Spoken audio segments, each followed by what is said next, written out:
Oke, kita kembali lagi ya. Ini mulai masuk ke soal atau contoh soal di elips ya. Jadi diberikan persamaannya adalah x min 2 dikuadratkan per 25 ditambah y plus 3 dikuadratkan per 9 sama dengan 1. Nah, perlu diketahui bahwa ruas kanan di persamaan elips ini harus selalu 1. Jadi kalau kalian misalkan nanti dapat yang selain 1, itu mau nggak mau harus dibagi sampai ruas kanannya sama dengan 1 ya. Nah, untuk persamaan ini karena ini udah mengikuti bentuk umum persamaan elips, maka kita langsung tentukan unsur-unsurnya ya. Yang pertama adalah titik pusat. Titik pusatnya kita ambil dari sini ya. Ini berarti 2,3 ya. Titik pusatnya. Kemudian karena yang di sini adalah A kuadrat dan B kuadrat, kita lihat mana nih yang lebih panjang. Oke, di sini berarti karena ini lebih besar, maka ini pasti lebih panjang gitu ya A-nya. Ini berarti yang A kuadrat, ini B kuadrat. Sehingga kita bisa menentukan bentuk elipsnya mendatar atau tegak. Nah, karena di sini yang terpanjangnya adalah di X gitu ya, di bawah X, maka ini adalah elips untuk elips mendatar ya. Mendatar. Oke, nah dengan sumbu mayornya ya atau A-nya gitu, jarak A-nya adalah 5, B-nya 3. Nah, maka kalau total sumbu mayor berarti 10 ya, 2A. Total sumbu minornya 2 kali 3 yaitu 6.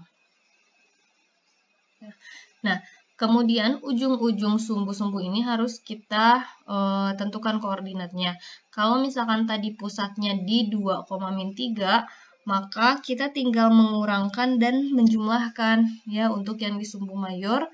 Yang dijumlahkannya berarti yang X-nya gitu ya. Jadi Y-nya tetap min 3 tapi X-nya berubah. Yang ini X-nya dikurangi dengan 5 ya, jadinya min 3, yang ini ditambah dengan 5 jadi 7 ya. Kalau yang di sumbu minor yang tadi berarti dia dia yang berubah adalah yang Y-nya ya. Jadi X-nya tetap, Y-nya yang ke atas itu ditambah 3, yang ke bawah dikurangi 3 ya. Jadi yang ini 2,0 dan yang bawahnya 2,6 gitu ya. Oke, nah jadi kalau udah dapat sumbu mayor dan sumbu minor, koordinat ujung-ujungnya, kita bisa hubungkan dia sehingga terbentuk elips. Ya. Nah, kita mau tentukan nih fokusnya. Nah, maka fokus itu harus gunakan formula Pythagoras atau rumus Pythagoras, yaitu A kuadrat sama dengan B kuadrat plus C kuadrat. Atau kalian bisa langsung ya di sini C kuadrat sama dengan A kuadrat min B kuadrat gitu ya. Karena tadi udah diketahui ini adalah gitu ya. Tadi A-nya 5 kuadrat ya, jadi 25. Oke. Ya. Tadi 25 kurangi 9 berarti kan ya C kuadratnya sama dengan 16C kemudian 4. Nah, maka dari sini kan kita tadi punya 5 ya si A-nya. Berarti sampai sini kita tarik dia panjangnya 4. Ya, ke sini juga panjangnya yang ke sebelah kanan juga 4. Maka kalau misalkan udah tahu panjangnya, kita akan dengan mudah menentukan koordinatnya ya. Koordinatnya tetap ya, kita ambilnya dari yang titik pusat, tapi ditambahnya berarti 4. Ya. Artinya, yang ke kanan itu X-nya tambah 4. Jadi, nah, 6,-3. Ya. Dan yang di sebelah kiri kita kurangkan dengan 4 ya untuk X-nya. Jadi, 2 kurangi 4 tadi ya, min 2,-3. Gitu. Nah, sekarang kita tentukan panjang latus rectum. Nah, panjang latus rectum tadi formulanya udah dapet ya. Dia adalah 2B kuadrat per A.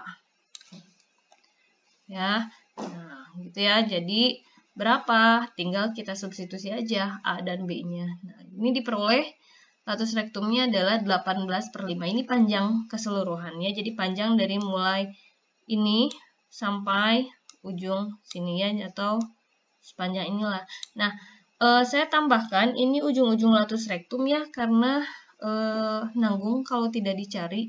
Nah, jadi kalau misalkan kita punya 18/5, ini kan 2 kalinya ya. Kalau misalkan setengahnya berarti cukup dengan yang tadi saya katakan di video 1. B kuadrat per A. B kuadratnya tadi 9 ya. 9, kemudian A-nya 5. Jadi di sini sebetulnya panjangnya 9/5. Ya, ini juga sama, 9/5. Ini untuk panjangnya ya. Ini 9/5. Pokoknya semuanya 9/5. 9/5. Nah, titik-titik koordinatnya tadi kita fokusnya di, oke, saya catat ya, min 2, min 3. Yang ini tadi min 2, min 3. Yang ininya 6, kenapa jadi gini? Yang ini adalah tadi 2 tambah 4 ya, 6, min 3.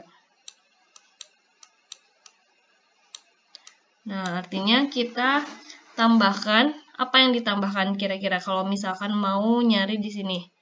Yang ditambahkan adalah Y-nya. Jadi ini min 2, min 3 tambah 9/5. Oke, kalian tinggal sederhanakan aja lah ya. Yang di sini berarti Y-nya kita tambahkan 6, min 3 ditambah 9/5 ya. Nah, kalau yang bawah koordinatnya berarti min 3. Nah, ini min 3. Min 3, min 2, min 3. Ini dikurangi 9/5 ya. Dan yang ini adalah 6, min 3 dikurangi 9/5. Jadi pola nanti kalian bisa bikin pola secara umum ya. Rumus umumnya. Oke ya, nah itu jadi unsur-unsurnya. Yang pertama sumbu mayor, sumbu minor, kemudian latus rektum, puncak, pusat, gitu ya, ujung-ujung sumbu mayor dan minor, dan ujung-ujung latus rektum. Oke, nah ini kesimpulannya ya, ditambahkan dengan tadi yang koordinat ujung-ujung latus rektum.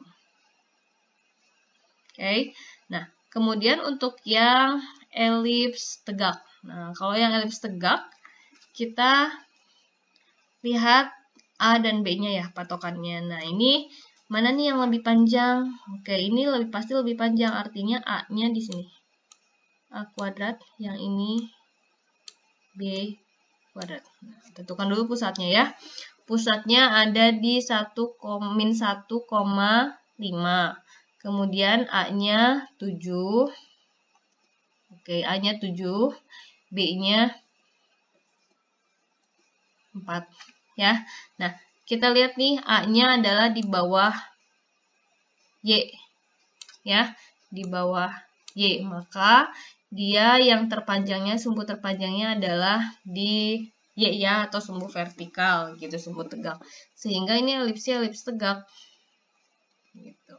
Dengan cara yang sama, tadi kita tentukan, kalau misalkan yang ini berarti sumbu minor ya. Sumbu minornya berarti yang berubah adalah X-nya. Jadi Y-nya tetap.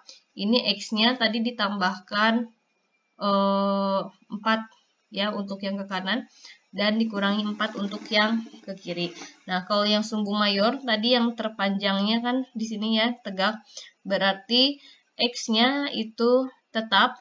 Y-nya yang berubah ya. Jadi yang ke atas ditambah 7 dari tadi yang min 1,5 ini ya. Kalau yang ke bawah dia dikurangi dengan 7. ya. Nah, setelah itu baru kita bisa bentuk elipsnya, ya. Lalu selanjutnya apa? Fokus, ya. Dua fokus kita tentukan dengan rumus Pythagoras, ya. Saya percepat ini. C-nya diperoleh akar 33. Jadi kalian tidak masalah ya C-nya mau itu bilangan kuadratik atau bukan, yang jelas ikuti aja rumus Pythagorasnya, akar-akaran juga nggak masalah. Ya. Nah, ini akar 33 berarti panjang fokusnya ya. Nah, koordinat fokusnya, karena fokus itu terletak di sumbu mayor, maka kita dari yang min 1,5 itu ditambahkan akar 33 di sumbu X-nya, ya, untuk yang di atas, fokus yang atas. Nah, untuk fokus yang bawah itu dikurangi akar 33 ya, dari yang tadi yang pusat ini. Ya. Nah, maka latus rektumnya pasti mendatar ya. Nah, latus rektumnya kalian tinggal substitusi. Ya. Nah, tapi kalau misalkan mau mencari koordinat ujung-ujung latus rektum, tadi ya saya katakan kalian hanya gunakan B kuadrat per A. Berarti B kuadrat per A adalah tadi 16/7 ya. Jadi yang di sini 16/7, yang ini juga 16/7. Ya, semuanya ini 16/7. 16/7, yang ini juga panjangnya 16/7. Nah, ujung-ujung latus rektum berarti dari yang tadi ya.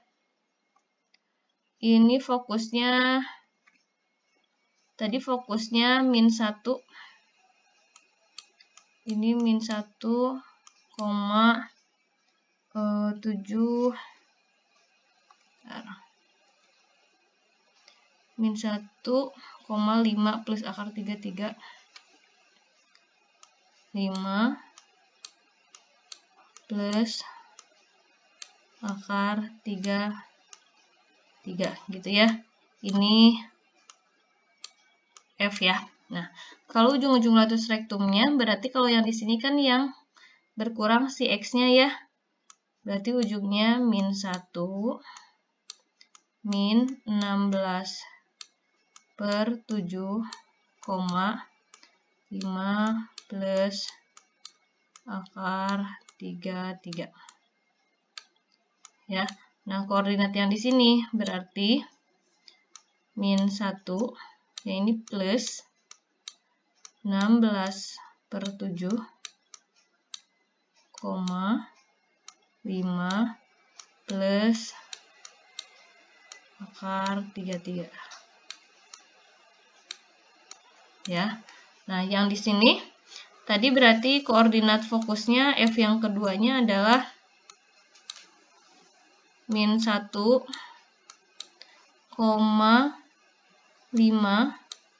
Ini min ya, min akar 33. Nah, yang di sebelah kiri berarti latus rektumnya, ujung-ujung latus rektumnya min 1 min 16/7,5 min akar 33. Ya, sedangkan yang kanan koordinat latus rektumnya adalah min 1 plus yang di sini ya 16/7,5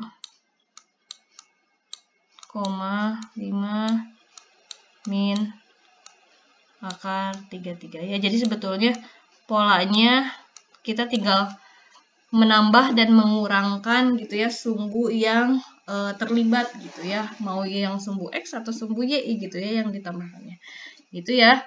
Nah, kita simpulkan di sini mulai dari pusat, kemudian sumbu mayor ya, panjang dan titik-titiknya, sumbu minor, panjang dan titik-titiknya, kemudian fokus ya. Boleh kalian singkat ya fokusnya jadi 5 yang tadi plus minus ya. Jadi ini fokus yang atas dan bawah sudah termasuk di sini. Kemudian panjang latus rektum dan tadi titik-titik latus rektum ya. Jadi titik latus rektum tuh ada yang misalkan yang kiri atau yang atas L, yang satunya lagi adalah yang R gitulah ya.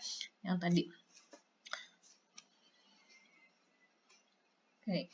Nah, selanjutnya adalah untuk persamaan elips tapi bentuknya masih seperti ini.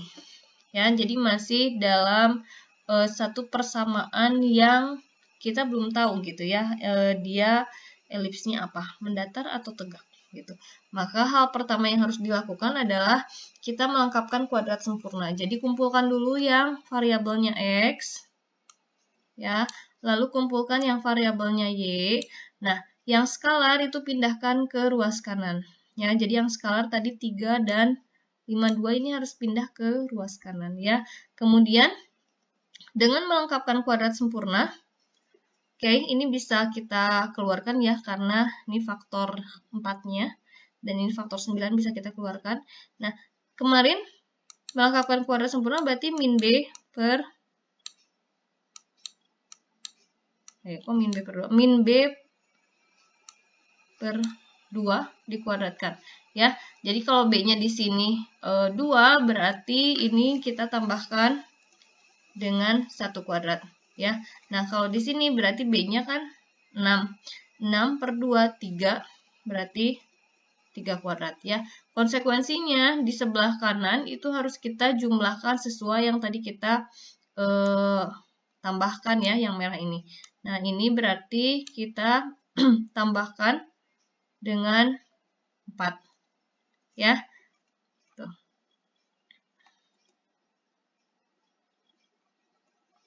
Ya. Nah, kalau yang dari ini berarti kita tambahkan dengan 81. Ya, jadi yang 4 ini 1 kali 4. Yang 81 ini adalah 9 kali 9. Ya. Nah, setelah itu kan jadinya kayak gini. Ya, kita sederhanakan, yang ini berarti x plus 1 dikuadratkan, dan yang y-nya y plus 3 dikuadratkan. Ini kita jumlahkan sama dengan 36. Nah, tadi saya bilang kalau misalkan elips luas kanannya harus sama dengan 1. Ya, maka ini mau nggak mau harus kita bagi dengan 36. Sehingga diperoleh hasilnya seperti ini ya. Nah, ini bisa kita sederhanakan. Nah, sehingga yang ini karena yang X-nya atau yang A-nya di bawah X, ini kalian bisa tentukan mendatar atau tegak ya. Jawabannya harus apa kira-kira? Mendatar, betul ya. Nah, jadi setelah ini silakan lanjutkan tadi mencari unsur-unsur elips ya, baik yang berupa jarak atau yang berupa titik ya, gitu. Sekian dari saya untuk materi 7 ini. Wassalamualaikum warahmatullahi wabarakatuh.